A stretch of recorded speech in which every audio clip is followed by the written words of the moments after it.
I have selected a very interesting topic again from the carbohydrates. Those who are interested in learning something about carbohydrates, they are most welcome to my channel. I'm your professor Dr.Mchem from Dr.Mchem Institute of Chemistry, University of St. Jamshedpur, and I'm very much here with a very interesting topic from your own syllabus, that is D and L configurations of sugars. Now the D and L, D means dextrorotatory and L means levorotatory. So now what are these terms? What are these has to do with the sugars? So let's move on with this new interesting topic. So as I just mentioned, we are going to start with the D and L configurations of sugars. So now here D is the dextrorotatory, that is rotation of plane polarized light to the right side, right? Light to the right side. Right side. This is called dextrorotatory, and it is also, we meant by this that this is clockwise, C-L-O-C-K, clockwise direction. Whereas if you look at the second one, that is L, which I just mentioned, means levorotatory, levorotatory. Means simply that it simply rotate the plane of polarized light to the left. What? The same thing. It will simply rotate plane polarized light to left. That is why it is called levorotatory, and it is something to do, or you will simply call it counterclockwise or anti-clockwise. Counter, C-O-U-N-T-E-R, counterclockwise, clockwise, right? So this is the basic, these two terms, which I thought that I must clarify before going on with my topic. You should be knowing what does we mean by D and L, because the topic surrounds these two terms, that is dextrorotatory and levorotatory. So what are these two terms? So I just explained that rotation of plane polarized light to the right side, that is simply called dextrorotatory, and the rotation of the plane polarized light to the left side, and this rotation process is called simply dextrorotation, right, and levorotration, right? And what we call this rotation process is simply called dextrorotation and levorotration. Dextrorotation and levorotation. Now in the year, or in the era around 1900, in the era around 1900, what happened? Scientists, chemists world over took lots of measures to find out sugar's natural and synthetic structure. What? Sugar's natural and what? Sugar's natural and synthetic structures. Synthetic. I hope everyone knows what is the meaning of synthetic. Natural and synthetic structures. So the chemists were searching for the measures, or finding out the measures to find out sugar's natural and synthetic structures, and they were successful. They were successful in creating a larger sugars from smaller ones. How? They were successful in creating larger sugars from successful in what? In creating what? Again a question mark. Creating something. What? They were successful in creating simply larger sugars from smaller ones. Larger sugars from smaller ones.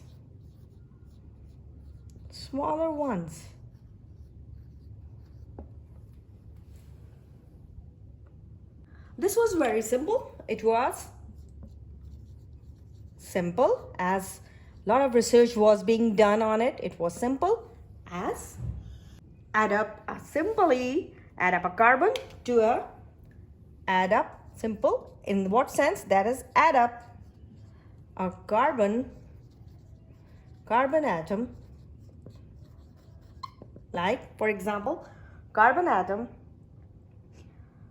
that is like to a 4 carbon atom compound, that is tetrose, to form a 5 carbon compound called pentose, that is to a 4 carbon, adding a carbon atom to a 4 carbon atom compound, carbon atom or 4 carbon compound, which you call it a tetrose.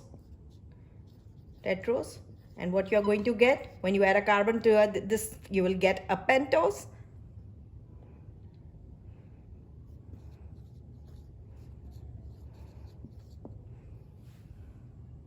And this 5 carbon compound, that is pentose, and this 5 carbon compound, if an atom is added to it, carbon atom is added to it, it will turn into a 6 carbon atom compound, called hexose.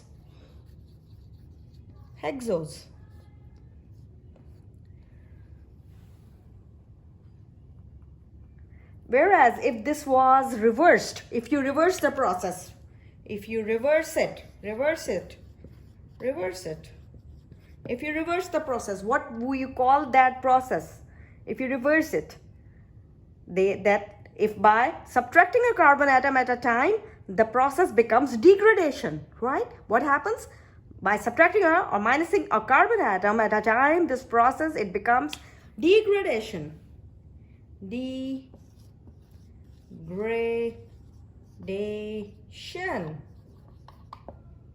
Degradation. If you reverse the process, if you reverse this process, you are going to get the process called degradation. This degradation process, what it can do? This process can convert a pentose to a tetrose. This degradation process, it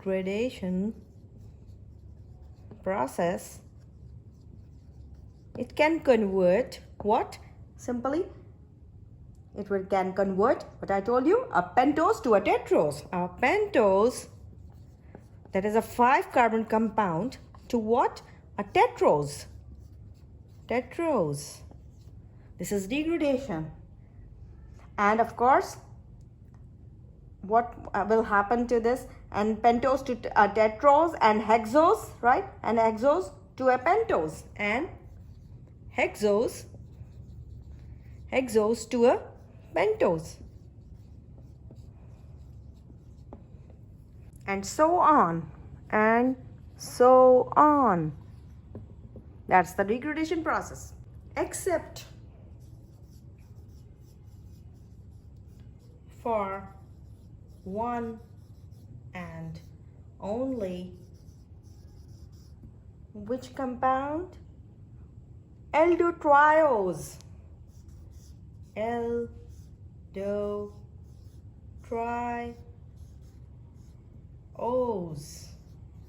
Except for this compound that is called aldotriose. Called what? It has another name called simply what? I will just write it down. Glyceraldehyde.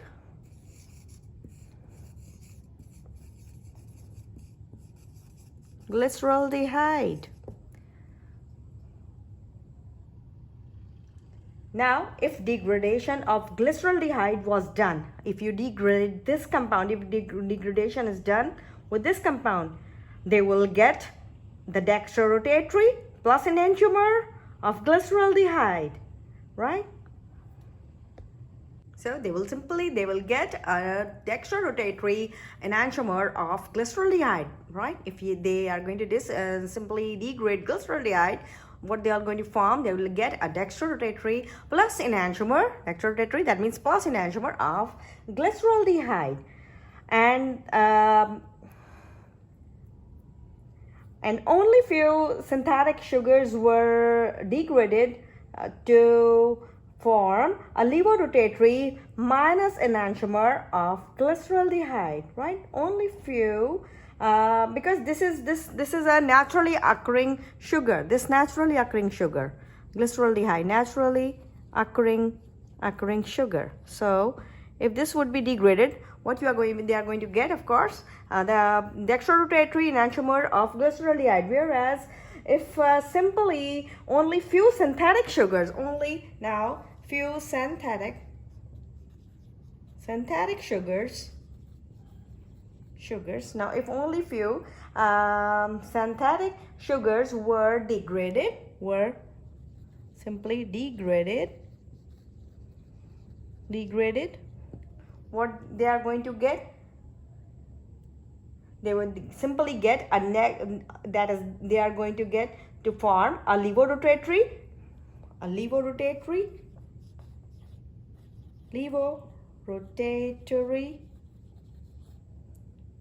that is simply minus enantiomer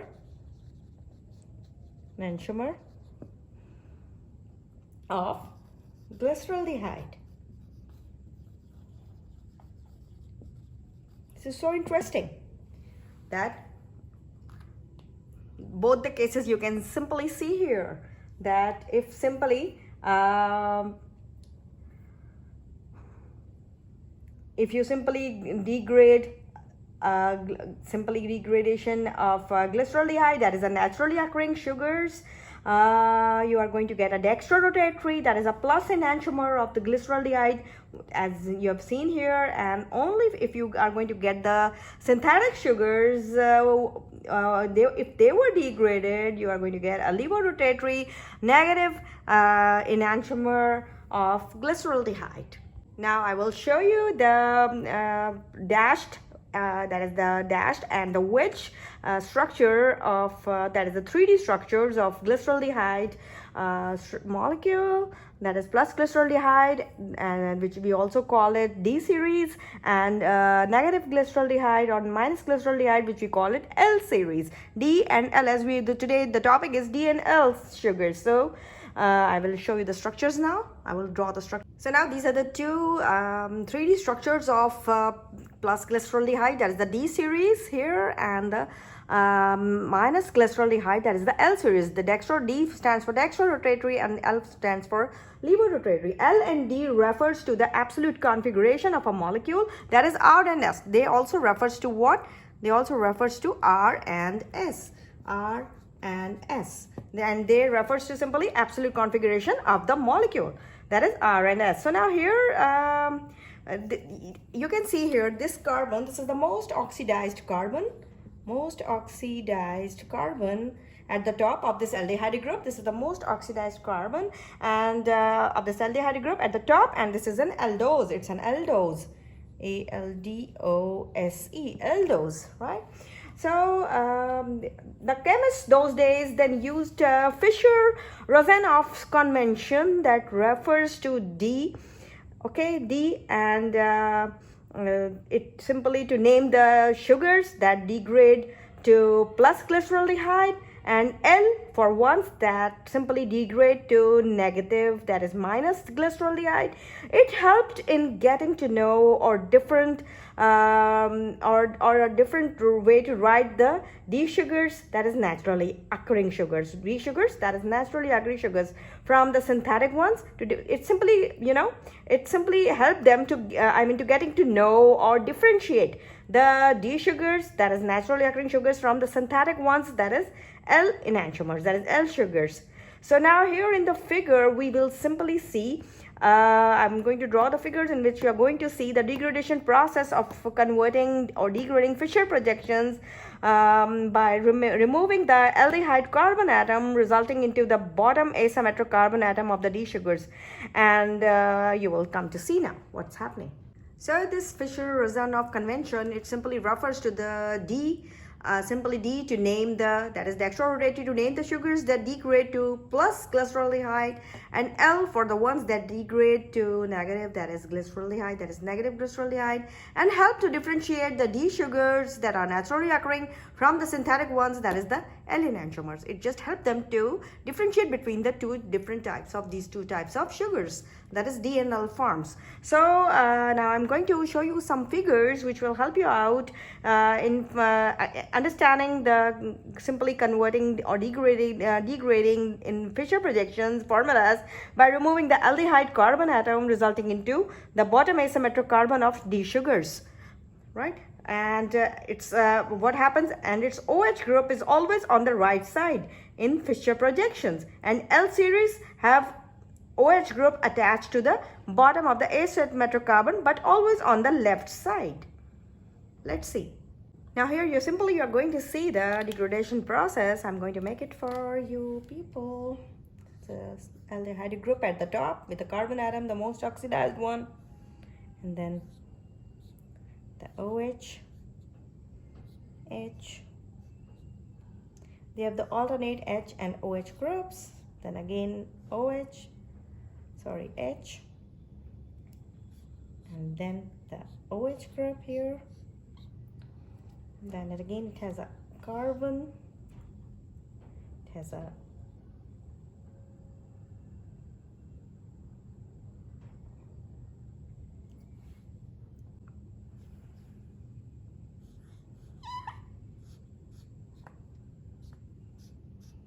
and then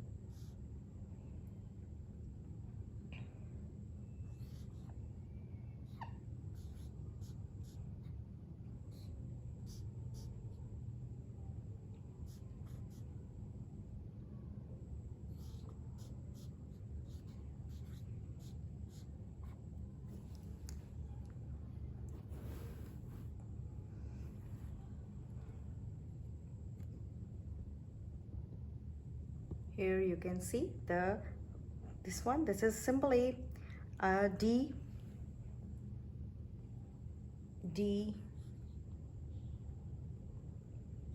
plus glucose molecule,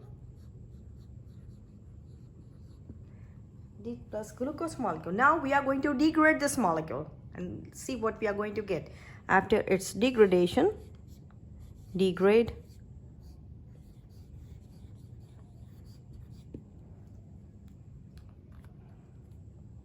Now here simply you are seeing that what you have done, we have simply we are doing the degradation of D plus glucose molecule. We degrade it and we are going to get a D-arabinose molecule with the removal of carbon dioxide, right? And the carbon atom resulting into the bottom asymmetric carbon of the D sugars. Now which is the asymmetric carbon atom here? This is the asymmetric carbon atom, right? This one here, and this is also over here also. This is also an asymmetric carbon atom.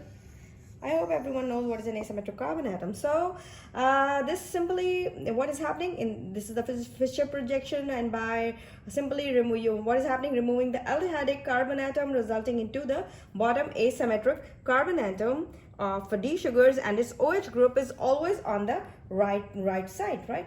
Is always on the right side in this Fischer projections, you can see, right? Whereas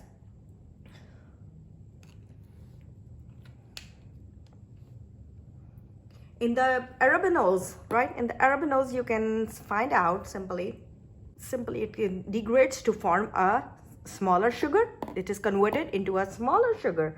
It is degraded into a smaller sugar. It gives a smaller sugar, right? And that corresponds to the D series, right? That is plus glyceraldehyde. And on degradation to triose, right? It will be again forming a triose in the end. So let's see further.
You know that also.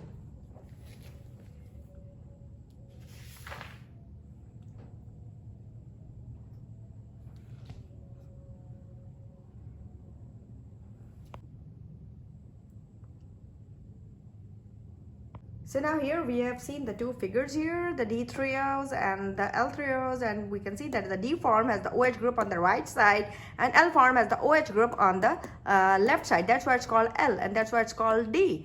There are many other examples, that is D ribulose, L ribulose, D xylose, L xylose, and many other examples, D ribulose, L ribulose. So there are many other examples, D galactose, that is, and there are many examples of D and L series. So today I have shown you, I've explained you the D and L configurations of the sugars, and I hope you might have followed, and I explained you what is a degradation process and how you can simply convert a